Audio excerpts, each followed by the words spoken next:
Exit King's Cross railway station onto Euston Road and head west towards the British Library. If you're easily distracted like me, you'll veer off course almost immediately, cross Midland Road and continue the short distance to the British Library to see Eduardo Paolozzi's Newton. If you wish to be sidetracked further, you can enter the library. If you've not been immediately sidetracked, cross Euston Road and head south along Judd Street. After walking for a few minutes, you'll reach Cromer Street on your left-hand side. A few steps along Cromer Street is the Boot pub. I've tried most of the pubs in this vicinity, and the Boot is my choice for a pint or two while waiting for the train home. It's not a tourist bar, has many regulars, the bar staff are friendly, and I like the atmosphere.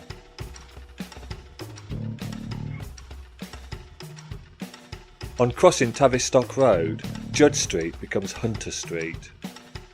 Keep following it and the Brunswick Centre will appear. You can't miss it, it's a big white building. Designed by Patrick Hodgkinson in the mid-1960s, the Brunswick holds great aesthetic appeal.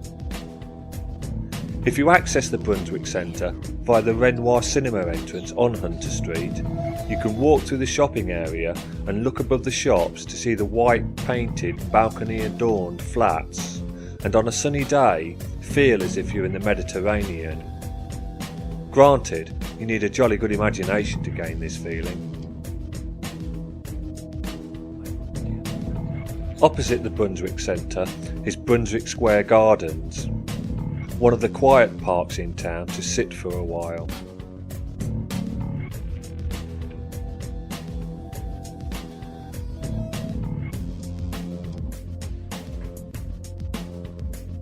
You're now on Bernard Street, heading towards Russell Square.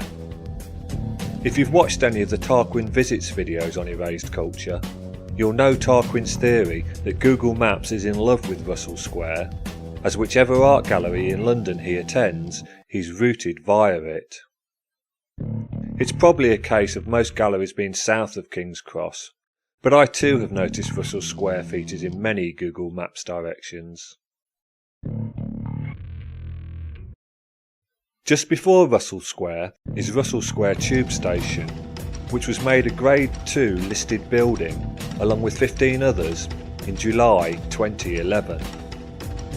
Opened in 1905, it's one of the many beautiful oxblood glazed terracotta tiled stations designed by Leslie Green. To the right of Russell Square sits the University of London's Senate House. Being much enamoured by Art Deco architecture, Senate House demands my attention.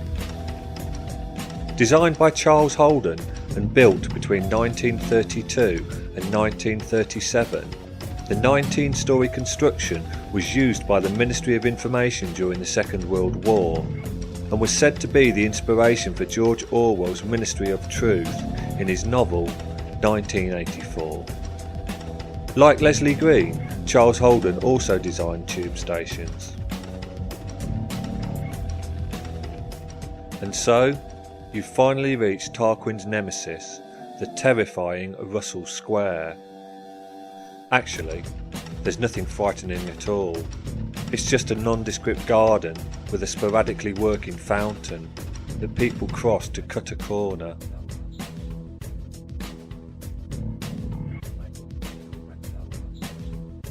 After fighting your way through the pigeons in Russell Square, you pass the top-hatted Hotel Dorman outside the Montague Hotel and turn right into Great Russell Street.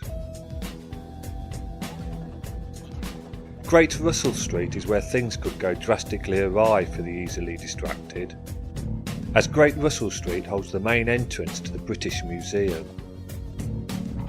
If you enter the museum, many hours may pass before you emerge, mostly because of the poor signage, but there is a lot to see. The Greek Revival style of the architecture does little for me. I tend to give it a cursory glance, cross the road and turn left into Coptic Street. Coptic Street always gladdens my heart. I'm unable to say why it gladdens my heart, it just does.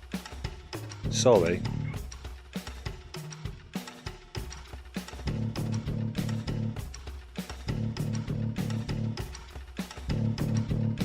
At the end of Coptic Street, cross New Oxford Street and bear right onto Shaftesbury Avenue. If outside the British Museum wasn't bad enough, Shaftesbury Avenue is even more tourist-ridden. I spend most of my time muttering obscenities to myself and sidestepping them. You don't encounter tourist problems in wonderful Glasgow. London does make Glasgow look like an impoverished child, though. This is not a slur on Glasgow. I'm hopelessly in love with Glasgow. Glasgow is the ex-girlfriend I'll never get over, but London is incomparable. In between the muttering and swearing on Shaftesbury Avenue, I stop and admire the frieze around the Odeon Cinema. Originally the Savile Theatre, the frieze is by Gilbert Bayes and depicts drama through the ages.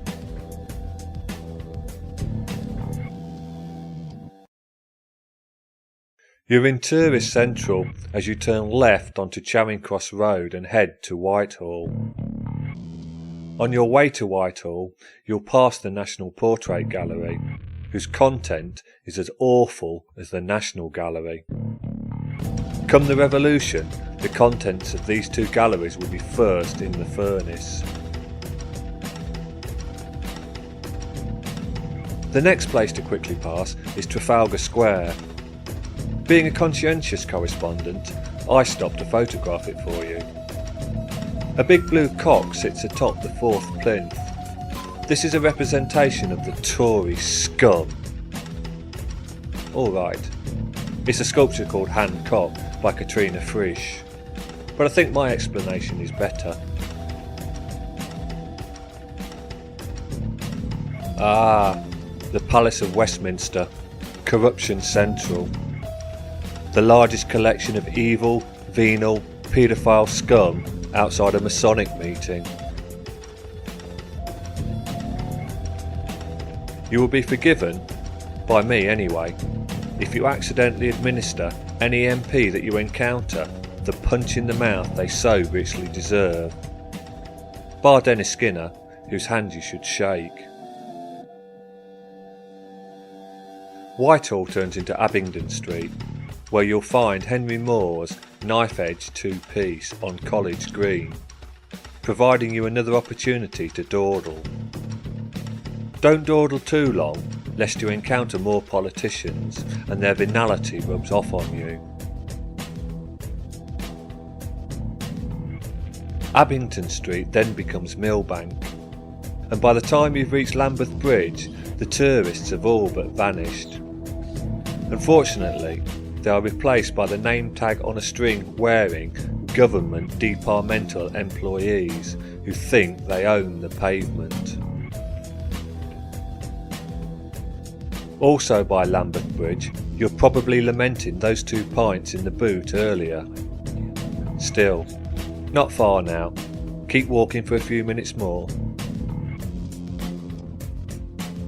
And you've arrived. For the dedicated dawdler and non-pint imbibing Henry Moore fan, you can cross Millbank to Riverside Walk Garden and see his work Locking Piece before entering Tate Britain.